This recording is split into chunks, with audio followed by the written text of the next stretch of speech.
Hi everyone, welcome back to my channel. कैसे हो आप सभी स्टूडेंट्स। लास्ट वीडियो में हमने पढ़ा था vapour pressure of solution of solid in liquid. आज हमारा नेक्स्ट टॉपिक है ideal and non ideal solution, जो कि बहुत इजी और बहुत इंपॉर्टेंट है। इसमें कुछ चीज़ें बहुत बेसिक हैं जो कि आपको पता होना चाहिए। सबसे पहले बेटा देखते हैं हम आइडियल। अगर आपको छोटा सा डिफरेंस बताऊं दोनों में, जो आप इजीली याद कर सकते हैं कि जो आइडियल सॉल्यूशन होते हैं वो राउल्ट्स लॉ फॉलो करते हैं, और जो नॉन आइडियल सॉल्यूशन होते हैं वो राउल्ट्स लॉ फॉलो नहीं करते। अब देखो आइडियल से आपको समझ में आ रहा है, बहुत आइडियल है, आइडियल है ये राउल्ट्स फॉलो करते हैं राउल्ट्स लॉ। वो नॉन आइडियल है, नहीं सुनते तो वो नहीं करते फॉलो। ठीक है, तो आइडियल सॉल्यूशन बेसिकली होता क्या है? तो सिंपल सी बात, पहले तो हमें ये समझ में आ गई कि भाई ऐसे सॉल्यूशन जो राउल्ट्स लॉ को फॉलो करते हैं with entire range of concentration, यानी किसी भी कंसंट्रेशन पर, सॉल्यूशन में किसी भी कंसंट्रेशन पर जब वो राउल्ट लॉ फॉलो करते हैं तो वो क्या होते हैं? आइडियल सॉल्यूशन होते हैं। अब इसमें अगर बात करें भाई, मान लो आइडियल सॉल्यूशन में हीट की बात हो रही है, राइट? तो हीट जो होती है वो ना तो एब्जॉर्ब होगी ना ही इवॉल्व होगी। कब? जब हम उनको मिला रहे हैं आपस में, यानी कि दो कंपोनेंट को जब हम आपस में मिला रहे होते हैं तो वहाँ पर हीट जो होती है वो कोई चेंज नहीं होता उसमें, ना ही एब्जॉर्ब होती ना ही इवेपोरेट होती। तो यहाँ पर हमारी जो हीट यानी कि डेल एच जो होती है वो जीरो होती है, न्यूट्रल बोल सकते हैं आप। ठीक है, अगर हम चेंज की बात वॉल्यूम की बात करें तो मिक्सिंग के टाइम पे जो हमारी वॉल्यूम होती है उस पर भी कोई फर्क नहीं पड़ता, तो हमारी वॉल्यूम भी क्या होती है? जीरो होती है। अगर बात करें हम इंटरमोलिकुलर फोर्स की, अब देखो आप ऐसे समझ लो, यहाँ पर मैं आपको छोटा सा डायग्राम बना के दिखा देती हूँ। मान लो आपके पास ये कोई एक कंटेनर है जिसके अंदर एक कंपोनेंट है ए। अब देखो यहाँ कोई सॉल्यूट मैंने ऐड किया है, ठीक है, जो ए मान लिया। अब इनके बीच में कोई ना कोई इंटरेक्शन होगा, ए सॉल्यूट के बीच में। यहाँ पर मैंने कोई दूसरा कंपोनेंट ले लिया जो मैंने मान लिया बी, तो इन दोनों बी के बीच में भी कोई ना कोई इंटरेक्शन होगा। फिर मैंने यहाँ पर कोई तीसरा कंपोनेंट ले, या तीसरा नहीं, इन दोनों को आपस में मिला लिया, मिक्स कर लिया, तो यहाँ पर जो है ए और बी के बीच में इंटरेक्शन बनेगा।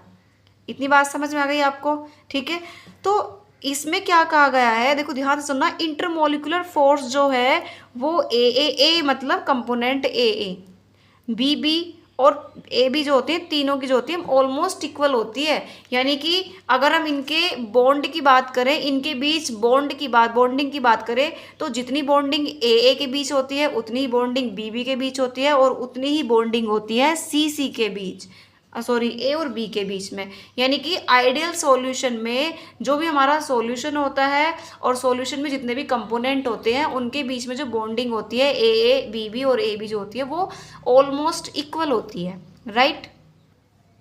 अब बात करते हैं नॉन आइडियल सॉल्यूशन की। देखो सिमिलर है, कोई चीज़ नहीं है भाई। नॉन आइडियल है तो ये रूल तो फॉलो करेगा ही नहीं किसी भी कंसंट्रेशन पर, ठीक है। लेकिन अब देखो, जैसे मान लो हम दोनों कंपोनेंट को मिक्स कर रहे हैं, यानी कि ए और बी को हमने मिक्स कर दिया, ए बी बना, तो यहाँ पर जो है वो हीट चेंज होगी, एब्जॉर्ब होगी, इवॉल्व होगी, यानी कि हीट जो है यानी कि डेल एच जो है वो नॉन इक्वल टू जीरो होगा। सेम ऐसी वॉल्यूम भी चेंज होगी तो ये भी नॉन इक्वल टू जीरो होगा। अब बात करें यहाँ पर इंटरेक्शन फोर्स की, है ना, मॉलिक्यूलर इंटरेक्शन की बात करें, तो यहाँ पर जो हमारे सॉल्यूशन है ए बी, यानी कि सॉल्यूशन के बीच में ए बी के बीच में जो इंटरेक्शन है वो इन दोनों के कंपैरिजन में डिफरेंट होगा। हो सकता है ज़्यादा हो सकता है कम हो। अब देखो जैसे मैंने एग्जांपल लिखे हैं, एथेनॉल प्लस एसीटोन जो कि नॉन आइडियल सॉल्यूशन का एग्जांपल है, एसीटोन प्लस क्लोरोफॉर्म जो कि नॉन आइडियल सॉल्यूशन का एग्जांपल है। अब बात करते हैं टाइप्स की। तो हमारे जो नॉन आइडियल सॉल्यूशन है बेसिकली दो टाइप्स का होता है। एक तो होता है पॉजिटिव डेविएशन, एक होता है नेगेटिव डेविएशन। तो अगर मैं आपको सीधा सीधा बताऊं तो जो हमारा पॉजिटिव डेविएशन होता है इसके अंदर जो हमारी बॉन्डिंग होती है किसके बीच में, ए और बी के बीच में जो बॉन्डिंग होती है ये स्ट्रॉन्ग बॉन्डिंग होती है, इन दोनों के बीच में स्ट्रॉन्ग बॉन्डिंग होती है, और इसके बीच में वीक बॉन्डिंग होती है। दैट मीन देखो ये कंपोनेंट है कोई ए बी, मतलब एक कंपोनेंट है, सॉरी ये ए आएगा बेटा, मतलब कोई एक कंपोनेंट है, ये कोई कंपोनेंट है बी, दो कंपोनेंट है। अब इनको आपस में मिक्स करा तो ये ए के कंपोनेंट, ये बी के कंपोनेंट, ये आपस में मिक्स करेंगे। तो अब बस आपको इतना ध्यान रखना है कि पॉजिटिव डेविएशन के अंदर सोल्यूट के बीच में बॉन्डिंग, सोलवेंट के बीच में बॉन्डिंग जो होगी वो स्ट्रॉन्ग होगी। देखो मैं आपको डायग्राम के थ्रू बता देती हूँ, आपको कन्फ्यूजन ना हो इसलिए। देखो ये 3 कंटेनर है या कुछ भी मान लीजिए। अब ये इसमें सोल्यूट पार्टिकल है। कौन से पार्टिकल्स हैं? सोल्यूट पार्टिकल्स हैं। कुछ अलग भी हैं, कुछ सेम भी हैं, ठीक है। अगर मैं इसकी बात करूं तो इसके बीच में ये किसके पार्टिकल हैं? ये सोलवेंट। एक को सोल्यूट मान लो, एक को सोलवेंट मान लो, राइट। अब ये है हमारे पास AB, यानी कि इसमें ज़्यादा बॉन्डिंग नहीं होगी, ये डिफरेंट अलग अलग होंगे, लेकिन कुछ बॉन्डिंग जो होगी कुछ ही हो रही होगी, वरना अलग ही हैं ये मोस्टली सारे, ठीक है। मेरा कहने का सीधा सा मतलब ये है कि यहाँ पर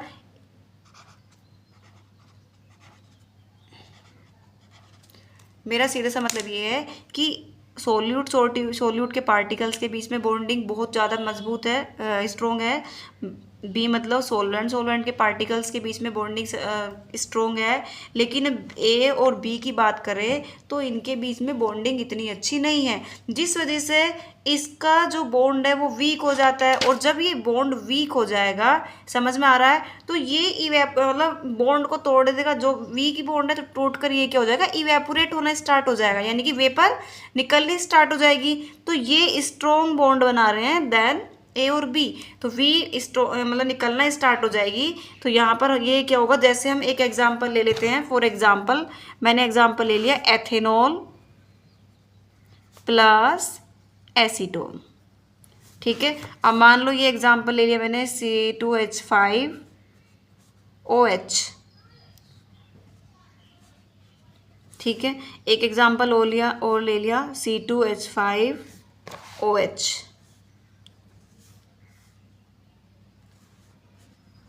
C2H5O और एक H आ जाएगा यहाँ पर, यहाँ से बॉन्डिंग बना लेगा ये, ठीक है। हाइड्रोजन रिमूव हो जाएगा ना।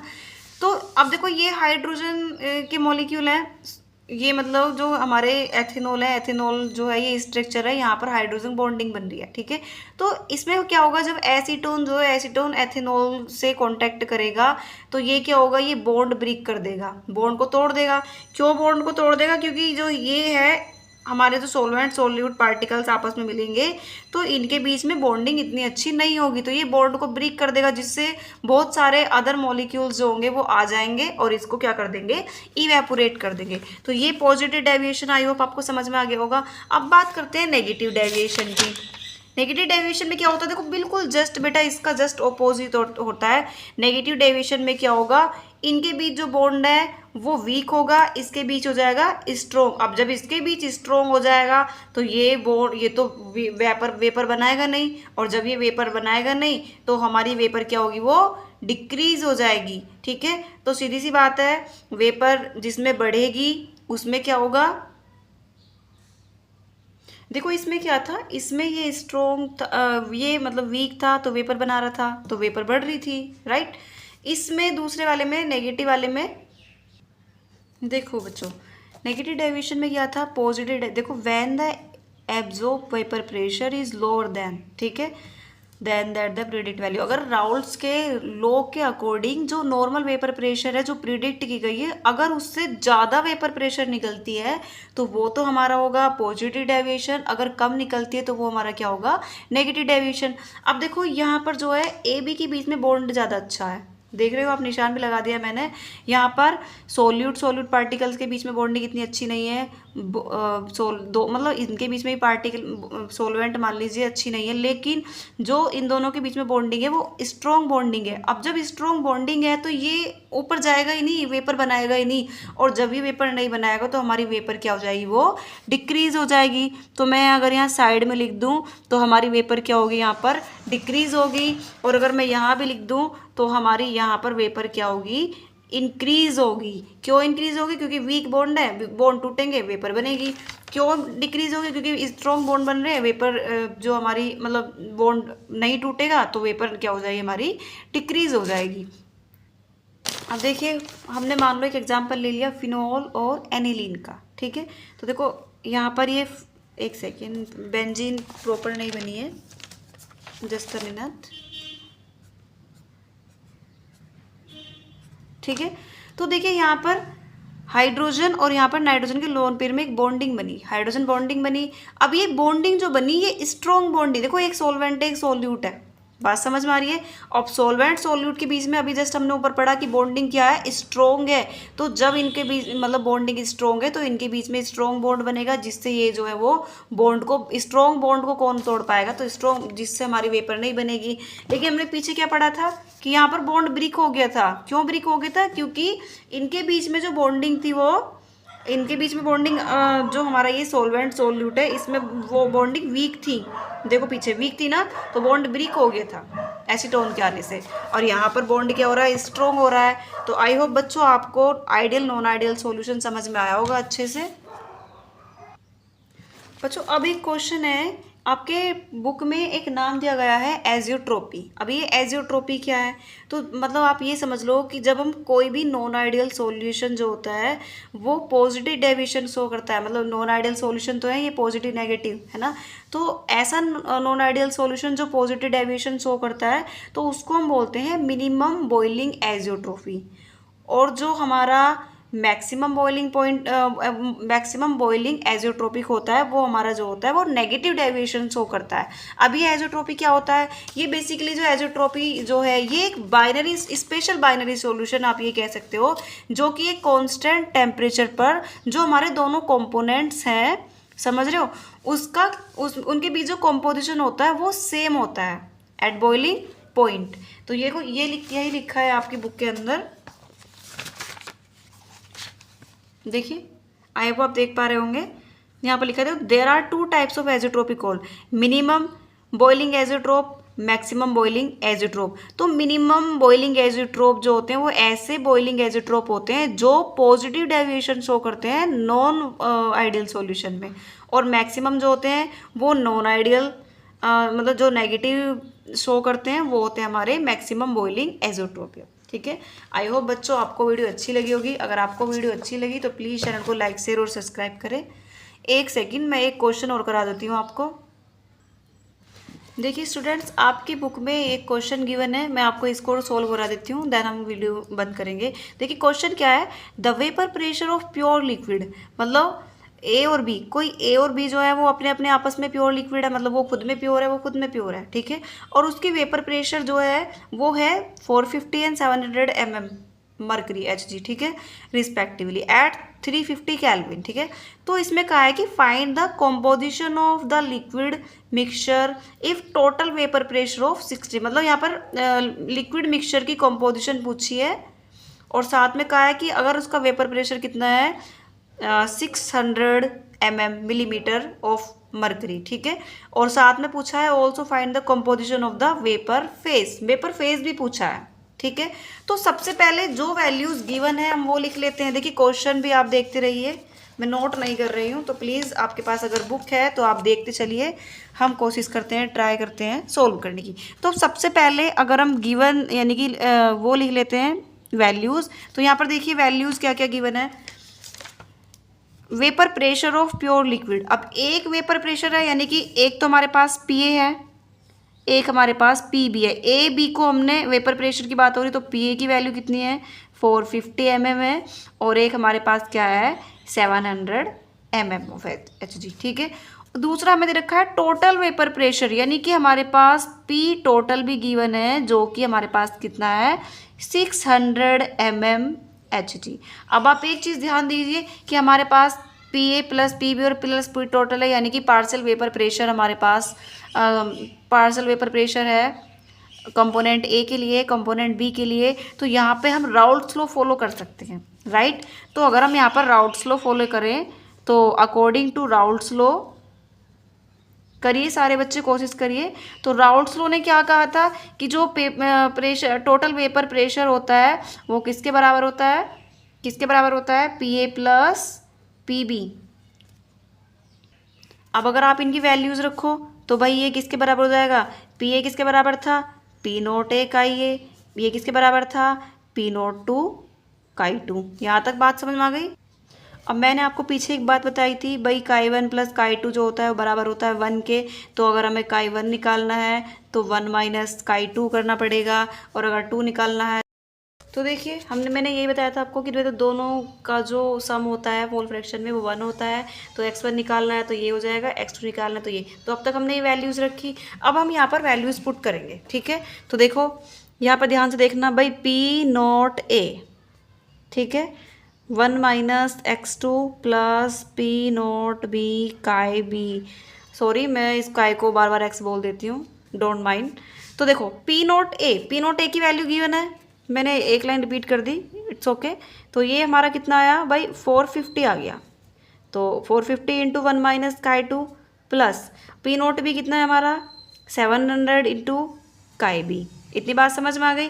अब इसको अगर हम मल्टीप्लाई करें तो ये हमारा कितना हो जाएगा, 450 माइनस 450 काई 2 प्लस, और इसको देखें तो 700 काई बी बराबर में बेटा यहाँ पे 600 चल रहा है। इतनी चीज़ ध्यान रखिएगा। आगे बढ़ते हैं।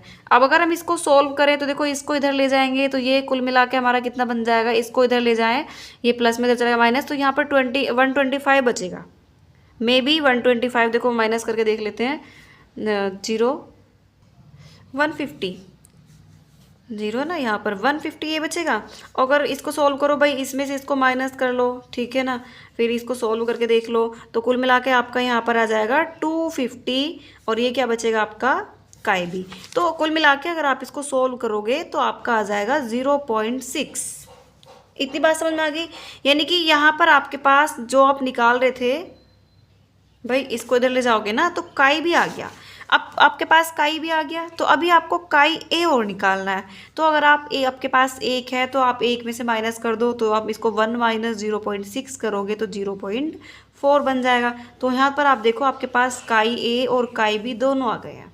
इतनी बात आपको क्लियर हो गई, ठीक है। अब हमसे पूछा है vapour phase, composition of the vapour phase. क्या पूछा है, कंपोजिशन ऑफ वेपर फेस। तो बच्चों एक बात ध्यान रखो, जब भी वेपर फेस की बात होती है तो यहाँ पर जो हमारे पास जो हमारा vapour pressure of component A and B होता है वो हमको निकालना पड़ता है राउल्ट्स लॉ के अकॉर्डिंग। तो राउल्ट्स लॉ में हमने क्या पढ़ा था, देखो कि जो हमारा पी ए होता है वो P0 ए और काई ए के बराबर होता है, मैं यहाँ नीचे दिखा रही हूँ, और जो हमारा पी बी होता है वो P0 बी काई बी के बराबर होता है। क्लियर है। तो देखो हमारे पास सारी वैल्यूज़ मिल गई। तो पी ए की अगर वैल्यू करें तो पी ए तो हमें निकालनी है, तो जो हमें निकालनी है वो तो हो गया। अब P0 ए की वैल्यू क्वेश्चन में गिवन है, अगर आप देखो तो 450 है, तो हमारे पास 450 इंटू और काई ए की वैल्यू जस्ट अभी हमने निकाली 0.4, राइट। तो अगर आप इसको सोल्व करो तो ये आपका 180 आ जाएगा, ठीक है। अब इसको निकालो पी बी को, तो पी बी की नोट की वैल्यू कितनी है हमारे पास, 700, तो 700 इंटू ये हमारे पास कितना है 0.4। तो कुल मिला के इसको आप मल्टीप्लाई करो तो ये आपका हो जाएगा 420 मिलीमीटर, ठीक है। यहाँ तक आपको समझ में आ गया। तो अब हमारे पास देखो बेटा पी ए भी आ गया, पी बी भी आ गया, P0 ए भी आ गया, P0 बी भी आ गया, काई ए भी आ गया, काई बी भी आ गया, ठीक है। तो अब हमसे पूछा है कि यहाँ पर जो है ना composition of the vapour face में मतलब वाई पूछा है। वाई मतलब mole fraction of component, pure component in pure face, vapour face. तो देखो अगर आपने लास्ट वीडियो देखी होगी तो वहाँ पर एक फॉर्मूला था कि जो वाई ए है वो A by total vapour pressure के बराबर है, और जो वाई बी है वो P B by total P B के पी टोटल के बराबर है, सॉरी, ठीक है। तो अगर हम वैल्यूज़ की बात करें तो देखो पी ए की वैल्यू हमने जस्ट अभी निकाली थी तो 180, और टोटल की वैल्यू अब क्वेश्चन में गिवन है 600, जो कि निकल के कितनी आ रही है 0.3।